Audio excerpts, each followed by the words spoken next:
올 5월까지 북미 정상회담에 응하겠다고 트럼프 대통령이 밝힌 뒤 벌써 열흘이 흘렀습니다. 북한은 현재까지 아무런 공개 반응을 내놓지 않고 있습니다. 하지만 북한과 미국은 이미 비밀 채널을 확보한 것으로 알려졌습니다. 박정훈 워싱턴 특파원입니다. 북미 대화의 주도권을 미 중앙정보국, 즉 CIA가 쥐고 있습니다.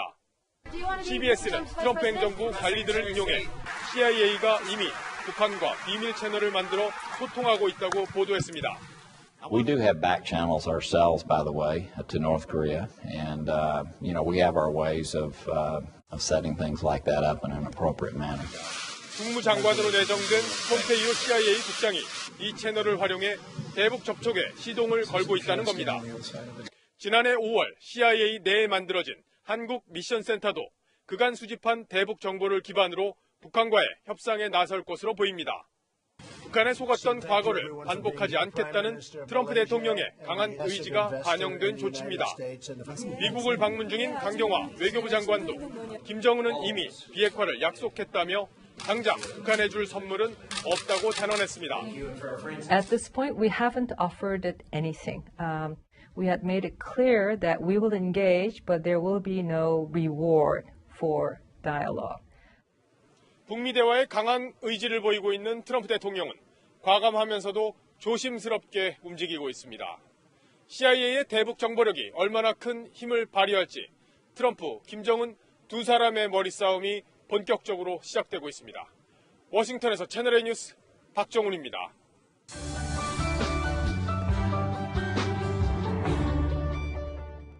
핀란드에 도착한 최강일 북한 외무성 부국장이 내일이면 한국과 미국의 전직 정부 당국자들을 만나 대화를 시작합니다. 스톡홀름에서 동정민 특파원이 보도합니다.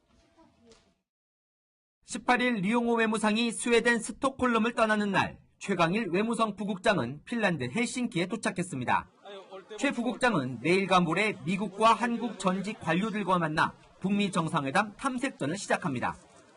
미국 측에서는 캐슬린 스티븐스 전 주한 미국 대사, 한국에서는 백종천 전 청와대 통일외교안보 정책실장 등이 나섭니다.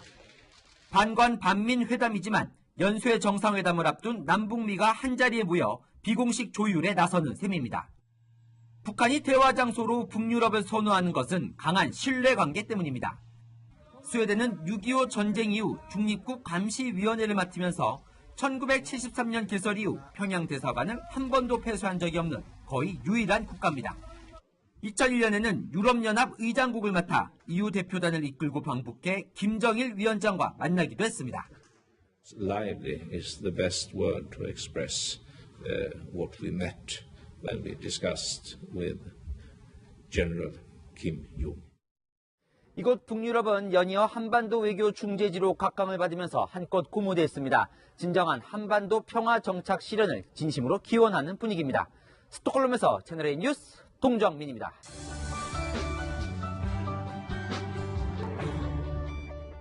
오늘 10월 우리 군은 2개의 화력 여단을 새로 창설합니다. 하나는 우리를 위협하는 최전방의 북한 장사정포를 노리는 것이 있고요. 또 하나는 평양의 지도부 그리고 북한 전역의 핵시설을 전쟁 초기에 동시에 파괴하겠다는 목적입니다. 최선 기자입니다. 미사일이 하늘로 치솟더니 콘크리트를 뚫고 들어가 갱도안을 초토화합니다. 한국형 전술지대지 유도탄입니다. 탄두 중량 1톤에 사거리 300km인 현무2A, 탄두 중량 500kg의 북한 전역을 타격할 수 있는 현무2C 역시 우리 군의 주력 미사일입니다. 군은 오는 10월 1군과 3군 사령부 통합에 맞춰 2개의 화력여단을 새로 창설합니다. 전방에 배치될 화력여단은 한국형 전술지대지 유도탄과 강철비 천무가 주축으로 시간당 15,000여 발을 퍼부을 수 있는 북한 장사정포 파괴가 주 임무입니다. 북한 장사정포를 한 번에 타격하기 위해서입니다. 우리 군의 강화된 대하력전 전력까지 가세하면 위협을 낮출 수 있습니다. 미사일 사령부도 여단 하나를 추가해 사거리가 긴 현무 미사일로 평양의 지도부와 주요 핵시설 동시 파괴에 나섭니다. 우리 피해를 줄이고 전쟁을 최대한 속전속결로 끝내기 위한 새로운 작전 계획입니다. 현재 군은 탄두 중량 1톤 규모의 신형 미사일도 개발 중인데 이 역시도 미사일 사령부에 배치됩니다. 채널A 뉴스 최선입니다.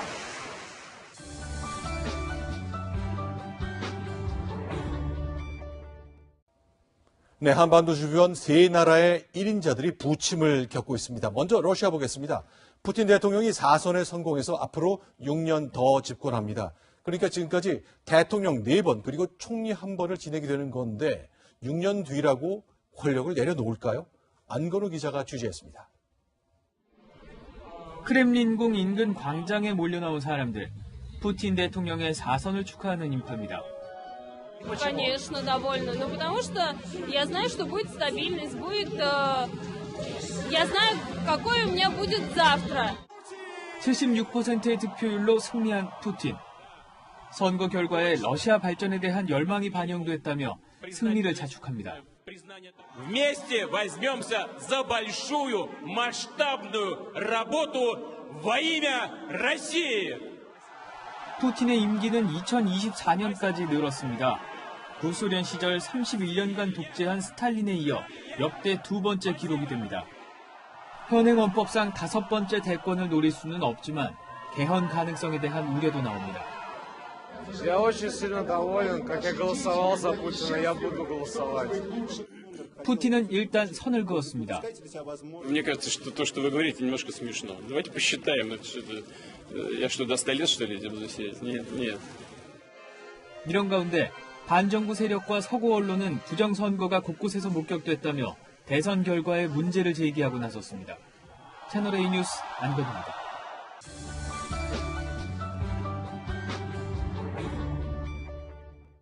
러시아나 중국과는 달리 민주선거를 치르는 일본에서는 권력의 달이 다 차서 기울고 있습니다.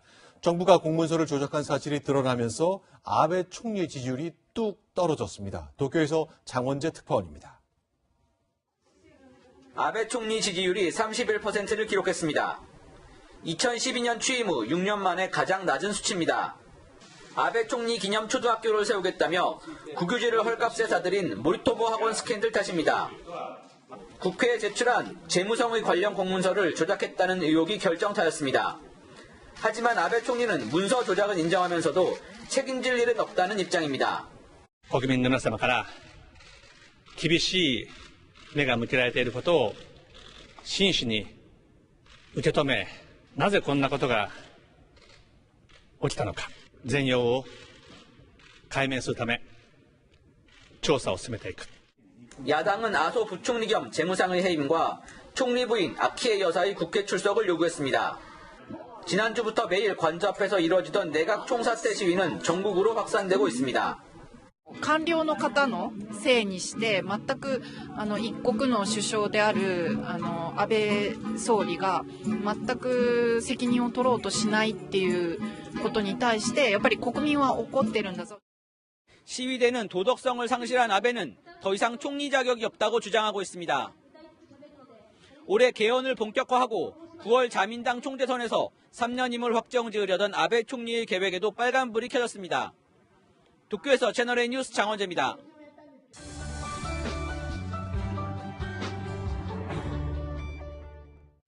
민주당 지도부가 성추행 의혹이 제기된 정봉주 전 의원에게 복당은 안 된다고 결정했습니다. 만장일치였습니다. 미투 관련 의혹을 어물쩍 넘어갔다가는 오는 6월 지방선거에 불리하게 작용할 거란 위기감이 작용했습니다. 김철훈 기자입니다. 성추행 의혹 논란 속에서도 지난 15일 민주당 복당을 신청했던 정봉주 전 의원. BBK는 사면 복권이 됐고 그러니까 복당에는 하자가 없다. 민주당 당원자격심사위원회는 다음 날인 지난 금요일 복당 불허를 결정했고 당 최고위는 오늘 그 결정을 만장일치로 수용했습니다. 최고위에 참석한 한 중진 의원은 보류 의견도 있었지만 여지를 남기면 지방선거에 부담이 된다는 우려가 더 컸다고 말했습니다. 안희정 전 충남지사 제명과 박수현 전 청와대 대변인의 자진 사퇴 권고에 이어 이번에도 무관용 원칙이 적용됐습니다. 지난 2012년 총선 당시 막말 파문이 있던 김용민 후보를 방치했다 역풍을 맞은 학습 효과도 작용했습니다. 서울시장 무소속 출마 의지를 내비친 정 전 의원은 여권표가 분산될 수 있는 만큼 거취를 막판 고심 중입니다. 어떤 시련과 난관도 10년 만에 돌아온 저 정봉주를 막지 못합니다. 정 전 의원이 향후 6개월간 복당 신청을 할 수 없게 되면서 민주당 서울시장 경선은 박원순 시장과 박영선, 우상호 의원 3파전이 됐습니다. 채널A 뉴스 김초롱입니다.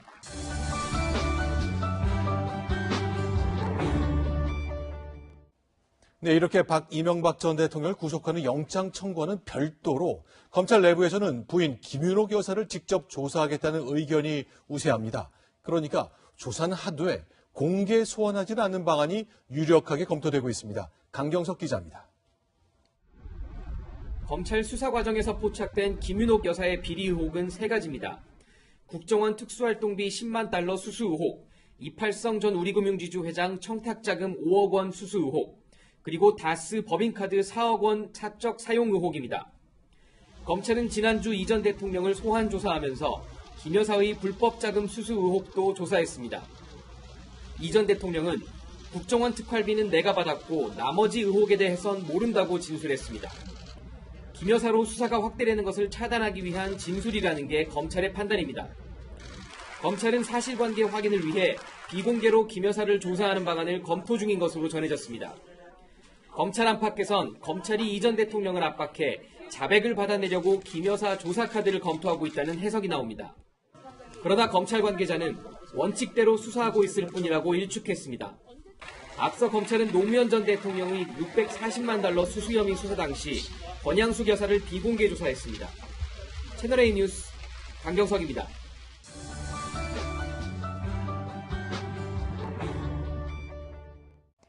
인물난을 겪고 있는 자유한국당은 전략공천을 둘러싸고 내부 갈등까지 격화되고 있습니다. 홍준표 한국당 대표는 맑은 공천을 강조하면서 공천의 속도를 내겠다는 뜻을 굽히지 않았습니다. 김도현 기자입니다. 홍준표 자유한국당 대표 측근으로 분류되던 이종혁 전 최고위원. 한국당이 부산시장의 현 서병수 부산시장을 전략공천하자 오만한 공천이라고 반발하며 무소속 출마를 선언했습니다. 전략공천에 따른 당내 반발에도 홍준표 대표는 4월 중순까지는 공천을 완료하겠다며 속도를 냈습니다. 이번에 맑은 공천을 하지 않으면 여러분들의 정치 생명도 끝나고 당도 어려워진다. 하지만 울산시장 후보로 결정된 현 김기현 시장 측이 건설 현장에 압력을 행사한 혐의로 경찰의 압수수색을 당하는 등 악재가 잇따랐습니다. 유력 후보를 타깃으로 한 압수수색은 독재 정권의 관건 부정선거 2018년 버전입니다. 서울시장 후보 영입에도 난항을 겪자 연대론이 나오는 바른미래당의 공격도 거칠어졌습니다. 서울시장 후보도 못 낼 상황이 되니까 지금 거의 구걸하고 있는 상황이라고 판단이 됩니다. 한국당은 복수의 유력 후보를 접촉하고 있다며 곧 서울시장 후보를 발표할 것이라고 일축했습니다. 채널A 뉴스 김도형입니다.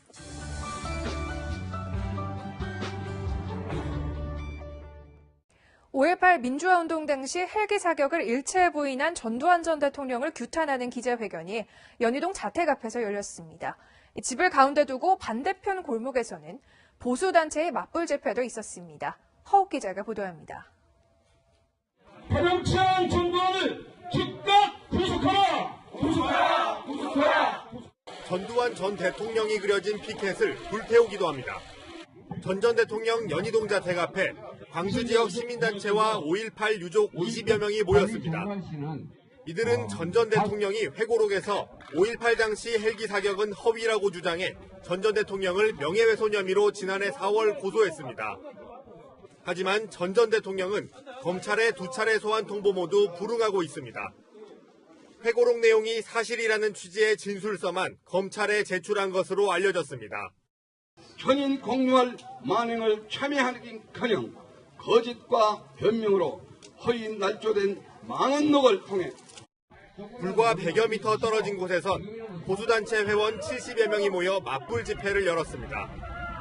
대형 성조기와 태극기를 든 이들은 5.18 유족들에게 접근하려 했지만 경찰 200여 명이 원천 봉쇄하면서 양측의 물리적 충돌은 벌어지지 않았습니다. 채널A 뉴스 허욱입니다.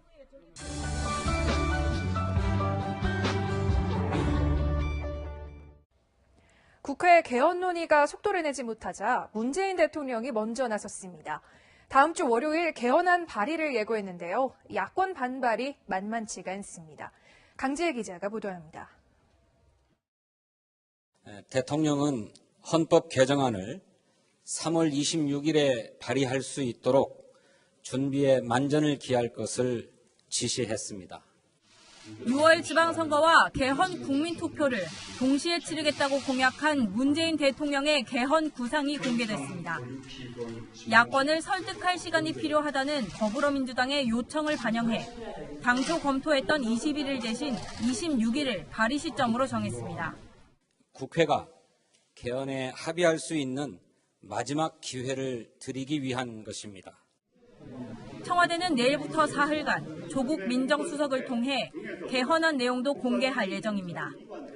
일단 대통령 개헌안이 발의되면 국회는 60일 이내에 표결해야 합니다. 의결되면 18일에 공고기간을 거쳐 국민투표에 붙이게 됩니다. 하지만 야권의 반발이 거세 부결될 가능성도 있습니다. 개헌이 애들 장난입니까?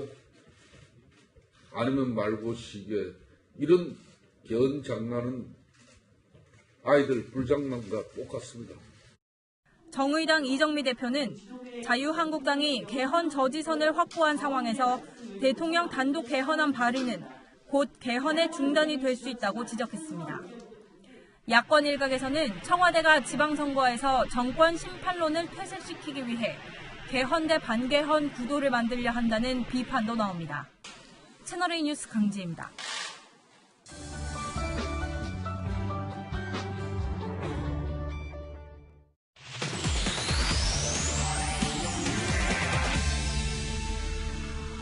네, 오늘의 뉴스 분석 문화과학부 최석호 차장과 함께하겠습니다. 오늘의 분석 키워드 소개해 주시죠. 네, 오늘의 키워드는 남남북녀입니다. 자, 이 두 사람 말하는 것 같은데요. 가수 윤상과 그리고 북한의 현송월. 자, 내일 판문점에서 마주 앉게 되는데요. 두 사람 좀 비교를 좀 해주십시오. 굉장히 궁금합니다. 네, 우리 측에선 방북예술단 음악감독으로 내정된 가수 겸 작곡가 윤상 씨가, 그리고 북한에선 현송월 삼지연 관현악단 단장이 수석 대표로 나섭니다. 현송월 단장은요, 북한 선정가요를 주로 부른 그야말로 정치적 인물입니다. 2005년엔 일 잘하는 여성을 일컫는 준마처녀라는 노래를 불러서 김정일의 신임을 얻었는데요. 아들 김정은 정권에서는 음악 통치의 선봉장 역할을 하면서 지난달에는 북한 예술단을 이끌고 한국에 오기도 했습니다. 그래도 제 체면을 봐서, 단장인 제 체면을 봐서 앞선 가수들보다 조금 더 크게 박수를 보내주시면 감사하겠습니다. 반면에요, 우리 측 대표로 나서는 윤상 감독은 전형적인 대중음악가입니다. 네. 예, 강수지의 보랏빛 향기, 김민우의 이병열차를 비롯해서 여러 히트곡을 작곡했고요. 본인이 직접 가수 활동을 하기도 한 순수 예술인이다, 이렇게 볼 수 있겠습니다. 지금 이제 최석호 차장 예를 들어보면은 정치 음악을 하는 현송월과 체제 음악을 하는 현송월과 상업 음악, 대중 음악을 하는 윤상이 만났습니다. 그럼 궁금한 것이 우리는 왜 윤상을 선택했나? 답이 있습니까? 네, 통일부는 일단 이렇게 설명을 했습니다. 짧은 기간에 공연 연출은 물론이고 무대까지 만들어야 되는 상황이기 때문에 굉장히 베테랑, 작곡가, 편곡 역량을 갖춘 베테랑 음악 감독이 필요했다, 이렇게 설명을 했습니다. 하지만 그 속내를 들여다보면요, 윤상 감독 정치적 발언을 좀처럼 하지 않은 연예인입니다. 네. 윤 감독을 내세우면서 이번 공연에서 정치적인 색을 절대 드러내지 않겠다는 정부의 의지가 깔린 건데요. 남북 정상회담을 앞둔 상황에서 자칫 북한이 공연 색깔을 문제 삼을 경우엔 향후 남북 접촉에도 악영향을 줄 수 있다는 판단을 한 겁니다. 자, 그렇죠. 정상회담 앞두고 있던 시점이기 때문에 모든 것이 민감한 것인데, 일단 뭐 윤상 감독 혼자 하는 것이 아니라 주요한 우리의 이제 가수도와 공연단이 가는데, 리포트 보니까 조용필, 이선희 이런 분들이 다시 한번 거론되네요. 뭐 이유가 있는 거겠죠? 그렇습니다. 2003년 그리고 2005년 이선희 씨는 2003년 통일음악회 무대에 섰고요. 조용필 씨는 2005년에 평양에서 단독 콘서트를 한번 가진 적이 있습니다. 두 사람의 공통점이 있습니다. 김정일이 생전에 굉장히 좋아했던 가수들이라는 건데요. 김정은이 아버지의 향수를 느끼면서 남북 대화에 좀 더 마음을 열게 하는 최강 라인업이라는 분석이 나옵니다. 특히 이선희 씨의 제에게는 지난달 북한예술단 공연에서 불려지기도 했는데 이번 공연에서 이선희 씨가 제이에게로 북한 가수와 호흡을 맞출지도 관심사입니다. 어쨌건 우리로서는 정치 색깔을 빼겠다고 했지만 북한이 좋아하는 가수를 골랐다. 이런 건 좀 눈에 띄는 얘기네요. 그런데 궁금한 것이 있습니다. 이제 굉장히 중요한 남북 정상회담 4월 말에 앞두고 있습니다. 아직 뭐가 잘 안 됐는데 풍악을 먼저 울리는 것 아니냐 이런 걱정이 일부 있거든요. 이건 좀 어떻게 해석을 해야 될까요? 네, 분명히 찬반이 갈릴 수 있는 부분입니다. 네. 북한이 비핵화에 대해서 말만 꺼냈지 어떤 움직임도 없다. 북미회담에 대해서 세부 계획조차 내놓지 않고 있다. 그런데 왜 우리가 서둘러서 공연당까지 보내야 되냐? 이런 비난이 나올 수 있습니다. 네. 하지만요. 반대로 생각을 해볼 수도 있습니다. 북한은 평창 동계올림픽에 선수단을 파견했습니다. 김여정까지 와서 특사 자격으로 문재인 대통령을 만났습니다. 하루가 멀게 쏘아올리던 미사일 발사도 잠잠합니다. 세계적인 대북 강력 제재가 조금씩 먹혀들고 있는 겁니다. 그런데 이렇게 부정적으로 볼 것이 아니라 이번을 계기로 해서 북한을 대화의 테이블로 이끄는 길에 한국이 선제적인 역할을 하는 중요한 계기가 될 것이라는 의견도 적지 않습니다. 얼마 남지 않았습니다. 예술단 파견이 섣부른 파티였는지 아니면 비핵화로 가는 윤활유가 될 것인지는 남북 정상회담과 북미회담이 마무리되는 5월이면 판가름 날 것으로 보입니다. 그렇죠. 이건 상당히 많은 것들이 결과론이 될 가능성이 많습니다. 역시 북미 정상회담까지 끝나는 5월 말 그때를 좀 지켜봐야 되겠습니다.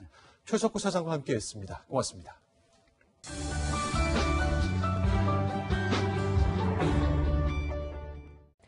지난 9일 사전 예고 없이 자진해서 검찰에 출석했던 안희정 전 충남지사.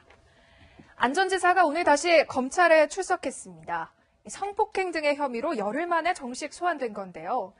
안 전 지사는 합의에 의한 관계였다고 혐의를 부인했습니다. 이서연 기자가 보도합니다.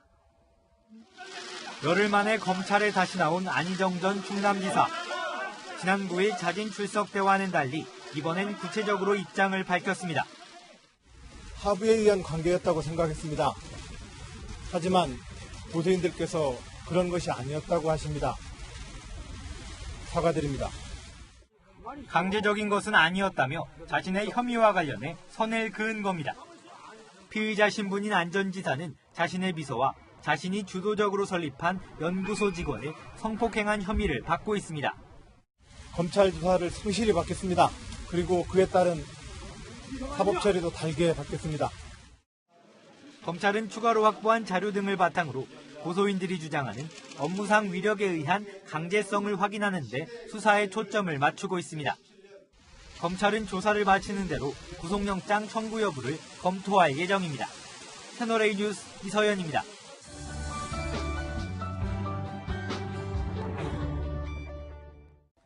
연극 연출가 이윤택 씨가 성폭행과 성추행 의혹과 관련해서 일부 혐의를 인정했습니다.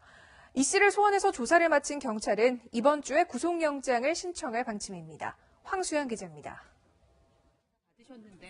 연극 연출가 이윤택 씨는 1999년부터 2016년 6월까지 여성 17명을 성폭행하거나 성추행한 혐의를 받고 있습니다. 이틀 연속 소환 조사를 받은 이 씨도 일부 혐의를 인정했습니다. 일부분은 인정은 하시는 겁니까? 아니면 인정할 거는 인정하고 또 제가 인정할 수 없는 것은 하지 않고. 경찰은 이 씨가 자신의 지위를 이용해 성폭력을 저지른 것인지 등을 집중적으로 조사했습니다. 피해자분들이 많아서 제가 상당히 당황했지만 사실대로 진실대로 하려고 노력했습니다. 경찰은 이와 관련해 2016년 등 이 씨의 최근 혐의를 확인했다며 이번 주에 구속영장을 신청할 방침이라고 밝혔습니다. 경찰은 이 씨에 대한 모든 조사를 마쳤다며 구속영장에 적용할 법률을 검토하고 있다고 밝혔습니다. 채널A 뉴스 황수연입니다.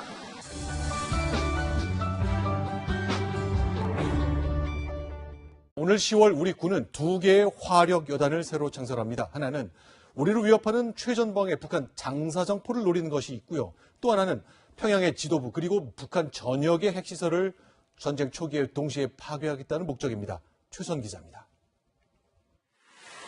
미사일이 하늘로 치솟더니 콘크리트를 뚫고 들어가 갱도안을 초토화합니다. 한국형 전술지대지 유도탄입니다.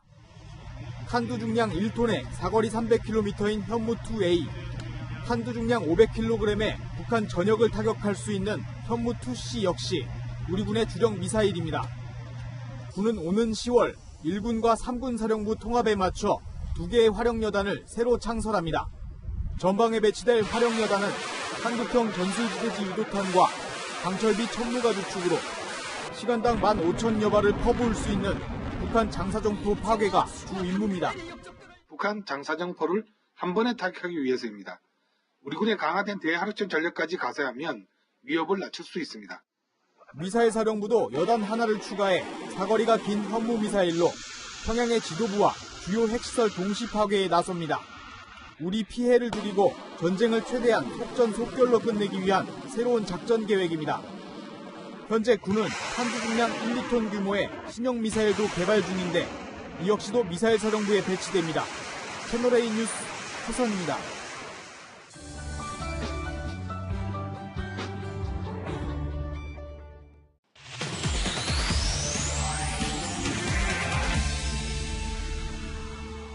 네, 성폭행 혐의를 받고 있는 안희정 전 충남지사의 두 번째 검찰 출석 소식, 사회부 이윤상 사건팀장과 함께 뉴스 분석으로 이어가겠습니다. 어서 오세요.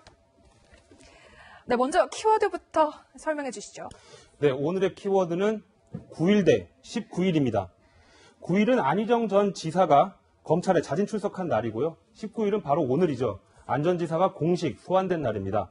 열흘 사이 달라진 안 전 지사의 모습을 짚어보겠습니다. 네, 딱 10일인데 가장 눈에 띄게 달라진 점이 무엇이었던가요? 네, 바로 안 전 지사의 복장입니다. 네. 9일에는 롱패딩 차림이었습니다. 옷에 신경 쓸 겨를도 없이 검찰에 나온 것처럼 보였습니다. 그런데 오늘은 달랐습니다. 넥타이는 매지 않았지만 짙은 정장 차림이었는데요. 복장만큼이나 달랐던 건 안 전 지사의 표정과 태도였습니다. 지난 9일 안 전 지사는 경직된 표정으로 검찰에 출석했습니다. 취재진 앞에서 여러 차례 고개도 숙였는데요. 하지만 오늘은 한 차례 인사를 한 걸 제외하면 고개를 숙이지 않고 담담한 모습이었습니다. 태도뿐만이 아니죠. 발언 내용도 특히 많이 달라지지 않았습니까? 네, 복장만큼이나 달랐던, 자진 출석했던 열흘 전 안 전 지사는 죄송하다, 미안하다고 하면서도 그 이유를 구체적으로 밝히지는 않았습니다. 네. 당시 얘기를 들어보겠습니다. 많은 국민 여러분들께 또 도민 여러분들께 죄송하다는 말씀 올립니다. 그리고 제 아내와 아이들 가족에게 너무 미안합니다.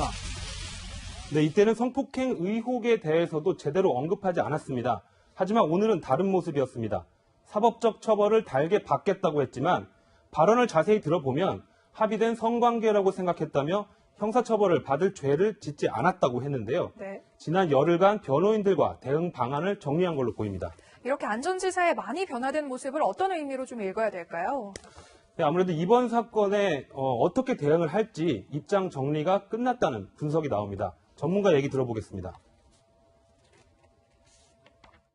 그 강제성의 정도가 이제 그게 폭행 협박이냐 위력이냐의 차이가 있는 건데 그조차도 하지 않았다라고 하는 주장인 거죠. 예, 혐의를 어쨌든 다투겠다는 입장이에요.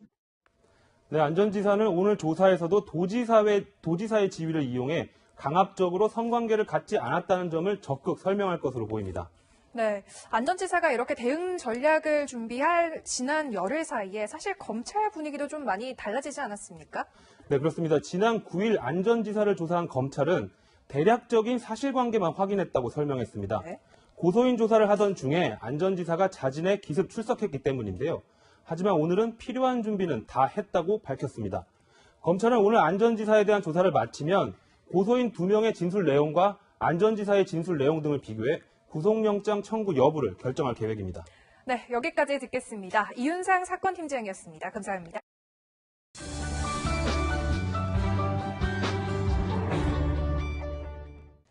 몰래카메라를 문 앞에 달고 비밀번호를 알아내는 뒤 빈집을 턴 일당이 붙잡혔습니다. 이런 식으로 석 달간 2억 원의 금품을 훔쳤는데요. 몰카를 이용한 절도 범죄가 부쩍 늘고 있어서 각별한 주의가 필요합니다. 정용진 기자입니다. 아파트 출입문 비밀번호를 입력합니다. 누르는 숫자가 선명하게 보입니다. 아파트 출입문 앞 복도 천장에 설치해놓은 몰래카메라에 찍힌 영상입니다. 41살 김모 씨 등은 이렇게 촬영된 영상에서 출입문 비밀번호와 집이 비는 시간을 확인한 뒤 아파트로 들어가 금품을 훔쳤습니다. 김 씨 등 일당에 설치한 몰래카메라인데요. 화재 감지기와 모양이 똑같아 일반인은 쉽게 구분하기 힘듭니다. 이런 수법으로 지난해 11월부터 석 달 동안 서울과 부산 등 아파트 4곳에서 시계, 기금속 등 2억 원 상당을 훔쳤습니다. 경찰은 김 씨 등 2명을 구속하고 이들에게 작물을 구입한 5명을 불구속 입건했습니다. 출입문 비밀번호 입력 시에는 그 몸으로 가리시거나 소지품 등으로 각별하게 이제 가리시는 부분들이 중요할 것 같고요. 그 다음에 정기적으로 비밀번호를 변경하는 주의가 필요할 것 같습니다.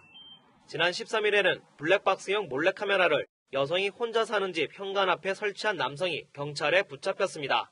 이 남성은 몰카로 알아낸 현관 비밀번호로 여성의 집을 12차례 들락거렸고 집안에 몰카를 설치하기도 했습니다. 채널A 뉴스 정용진입니다.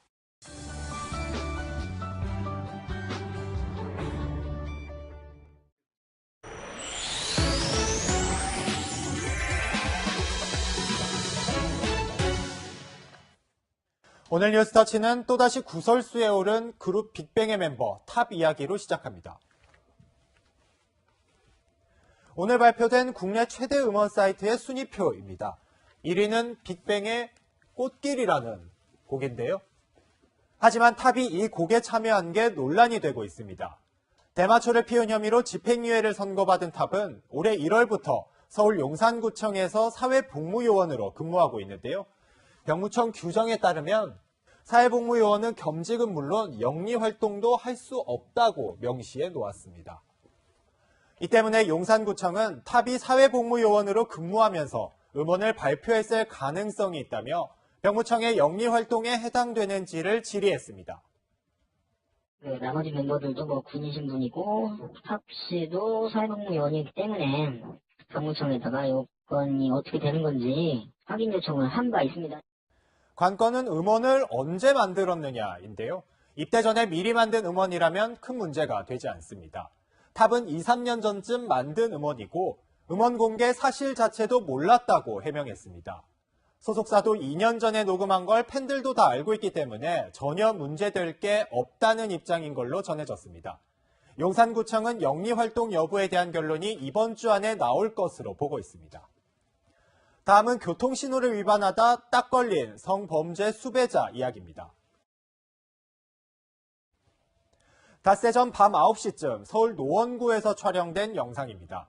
SUV 차량이 정지 신호를 무시하고 그대로 질주하는데요. 순찰차가 쫓아가자 오히려 속력을 높입니다. 이후 2km 정도 추격전이 벌어지는데요. 골목길이 막히자 운전자는 차량까지 버리고 도주하다 이렇게 붙잡혔습니다. 운전자는 52살 이모 씨였는데요. 그런데 이 씨는 왜 추격전을 벌였던 걸까요? 알고 보니 성범죄를 포함한 여러 혐의로 수배 상태였기 때문이었습니다. 괜히 도망갔다고 그런 식으로 얘기를 하더라고요. 그래서 이로 조회를 해보니까 바로 이제 수배가 4건이 떠가지고. 전과 17범인 이 씨는 미성년자 성폭행, 사기 등 4개의 혐의로 지명수배된 상태였는데요. 전자발찌 신상공개 대상이지만 거주지도 신고하지 않았던 걸로 드러났습니다. 이날도 렌터카로 도주 행각을 이어가다 경찰에 붙잡혔습니다. 지금까지 뉴스터치였습니다.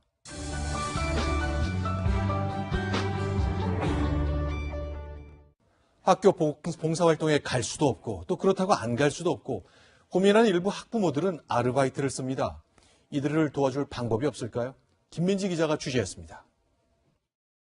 녹색 어머니의 아르바이트를 의미하는 녹색 알바를 검색하니 문의글이 쇄도합니다. 등교 시간에 1시간 정도 일해주는 비용은 만원에서 3만원 사이. 전문적으로 연결해주는 대행업자도 있습니다. 그냥 이거 하는 것만으로 그 사람들은 감사하게 생각은 들거든요. 그냥 임무라고 얘기하면 되는 거니까 걱정 안 하셔도 돼요. 학부모들을 위해 지자체가 나선 곳도 있습니다. 등굣길 횡단보도를 지켜주는 분들은 노인 일자리 사업으로 나온 65살 이상 어르신입니다. 서울 서대문구에서만 17개 초등학교에서 200여 명이 활동 중입니다. 애들 보면 이쁘죠. 그래도 그거 보니까 해요. 손주 같잖아요. 감사해죠. 이렇게 할 수 있다는 게 감사하고. 그러나 노인 일자리 사업이 없는 지역은 봉사활동 부담을 사실상 학부모가 떠맡습니다. 해마다 나오는 거죠. 예산도 마련해야 되고 시범사업도 해보고 하면서 점점 이제 대책을 마련하려고.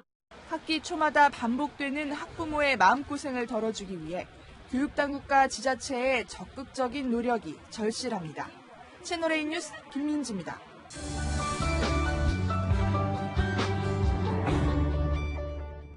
최저임금 인상으로 오히려 고용이 줄 것이라는 우려가 곳곳에서 현실로 나타나고 있습니다.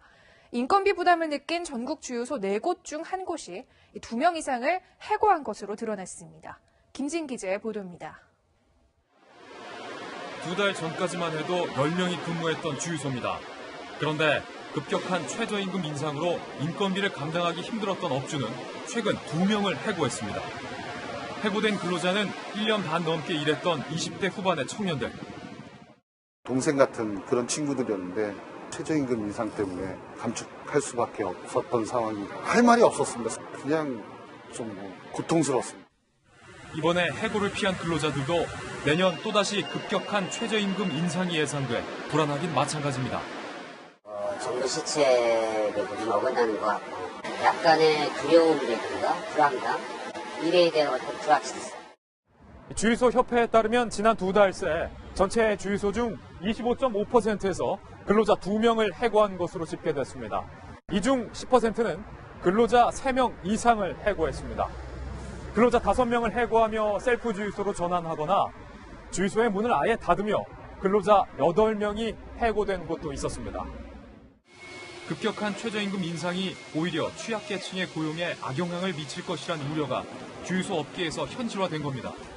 정부의 일자리 정책이 오히려 일자리를 잃게 되는 역효과가 낫지 않을까 우려스럽게 생각하고 있습니다. 실제 최저임금 인상 뒤 지난달 영세 자영업에서만 12만 개의 일자리가 줄어든 것으로 집계됐습니다. 채널A 뉴스 김진희입니다.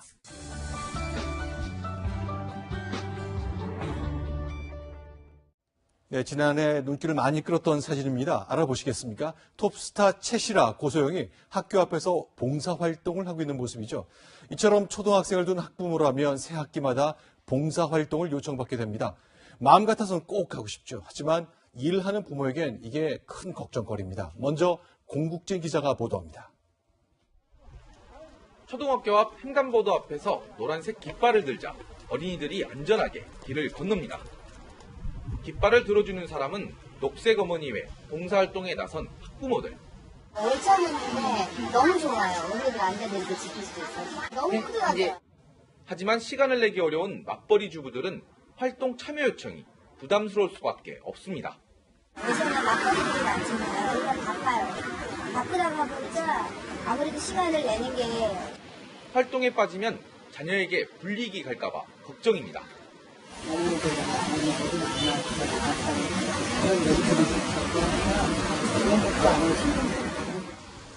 학부모 봉사활동은 종류도 다양해서 녹색 어머니회와 급식봉사 등 10여 가지나 됩니다. 아침에 급식 검사 이런 거 일주일에 하는 거 사실 그건 조금 힘들어서 녹색 어머니라고 봉사하거든요. 청와대 국민청원에는 초등학교 어머니 동원금지 청원이 올라왔고 동참자가 10,000명을 훌쩍 넘겼습니다. 봉사활동에 어머니나 맘이란 단어가 붙어서 자녀 양육 책임을 여성에게만 돌린다는 지적도 많습니다. 채널A 뉴스 공진입니다.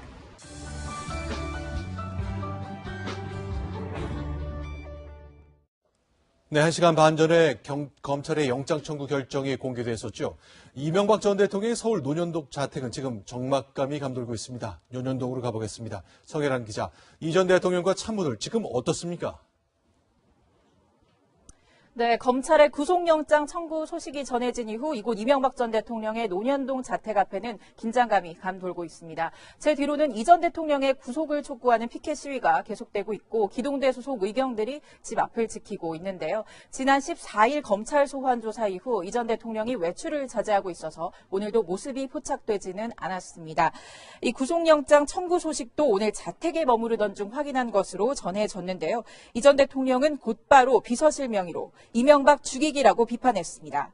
영장 청구는 이미 예상됐던 수순으로 검찰이 더 쉬운 혐의를 인정할 수 없다고 명확히 하면서 문재인 정권 출범 이후 지난 10개월 동안 정치검찰을 비롯한 국가 권력이 총동원된 부당한 수사라고 강도 높게 비판했습니다. 이 전 대통령은 법정에서 다투겠다는 뜻도 분명히 했는데요. 법원의 구속영장 심사에 직접 나와 자신의 입장을 적극적으로 밝힐 것으로 전해졌습니다. 지금까지 이 전 대통령의 논현동 자택 앞에서 전해드렸습니다.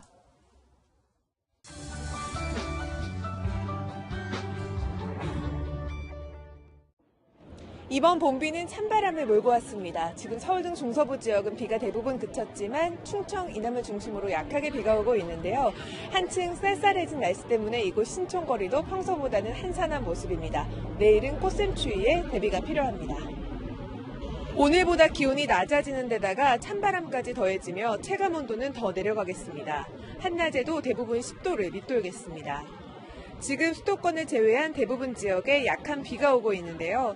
앞으로 강원 중남부와 전라 동부, 영남과 제주에는 5mm 안팎, 기온이 낮은 강원 중남부 산지와 경북 북동 산지엔 1cm 안팎의 눈이 더 오겠고요. 밤에는 대부분 그치겠습니다.